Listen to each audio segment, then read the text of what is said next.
Yeah, we'll get into some of the playoff stuff here soon, I think, but some disappointing stuff for our draft, I think, for some of us, but we'll talk about that here in a little bit. But the first thing I wanted to mention was some college conference tournament winners. And I think really what I was kind of going through here was just like some of the more like not local because not all of these are entirely local, but they maybe have some teams that are uh in the area or like a Power Four school, things like that, or Power Four conference, things like that. So first things first, Big Ten, Nebraska won the conference tournament. In the SEC, Vandy won the conference tournament. ACC was Duke. Big 12, Arizona. Missouri Valley was Murray State. The OVC was Little Rock. The Horizon was Wright State.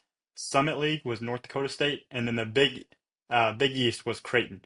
So some winners in their conference college tournaments. But if you guys have anything, feel free to get in there. Yeah, I was watching the Big Ten tournament this past weekend. Obviously, like those that listen to this podcast, I'm like a Penn State fan, so I follow their athletics. But uh, with Nebraska, this is 2 years in a row where they've won the Big Ten tournament. Obviously, it's a little bit different this year. There was a whole new format with the Big Ten. You had to win a pool first, and then it went into semifinals and then the championship. So, very big kudos to Nebraska as an 8 seed. Obviously, that tournament's held in Omaha, so turns into like a de facto home game for them anytime they play down there. So, but no, just want to shout that out. 2 years in a row, them winning the Big Ten, and I think, as you guys know, like those teams that kind of come out of nowhere and win conference tournaments, like they steal at large bids for some teams that are on the bubble and whatnot. So Nebraska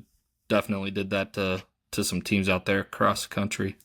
Well, speaking of that, look at Little Rock. I didn't realize they were 8-16 in conference, and they made the tournament, and then they went 5-0, and now they're in the tournament. Like I was looking at one of the graphics yesterday, and I saw Little Rock was in there, and I was like, oh wow, I didn't realize like they were any good this year.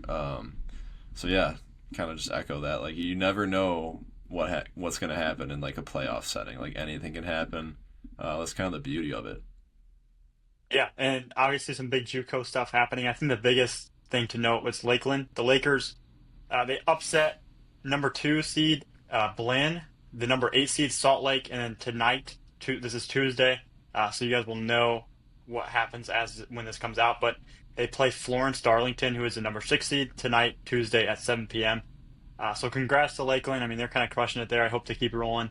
I know we're rooting for them just as an Illinois squad down there in the Division One JUCO. And I saw Julio, Coach Godinez, dyed his hair blonde, just like the rest of the team. I think it was kind of a bet that he had with some of the guys that if they won or something, he was going to do that.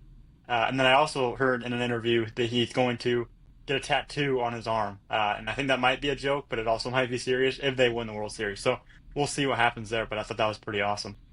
Well, he's got to ask the wife about the tattoo. He said, but wasn't Blinn the defending national champs? That's kind of I what I believe that's remember. right, Yeah, Hammett, because they're always like I insane. think I saw a tweet circulating out there like when Lakeland won, like hey, they just Mm-hmm. knocked off the defending champs, so that's a good shout there. Mm-hmm. Yeah, and then Heartland in Division Two, they lost to Madison College up there in Wisconsin a couple days ago, and then they came back and beat Frederick Community College to stay alive. I believe that was yesterday, and then they have another game again tonight on Tuesday. So we'll see. I think if they lose, they're out of the tournament. But yeah, some good stuff there from some local JUCOs.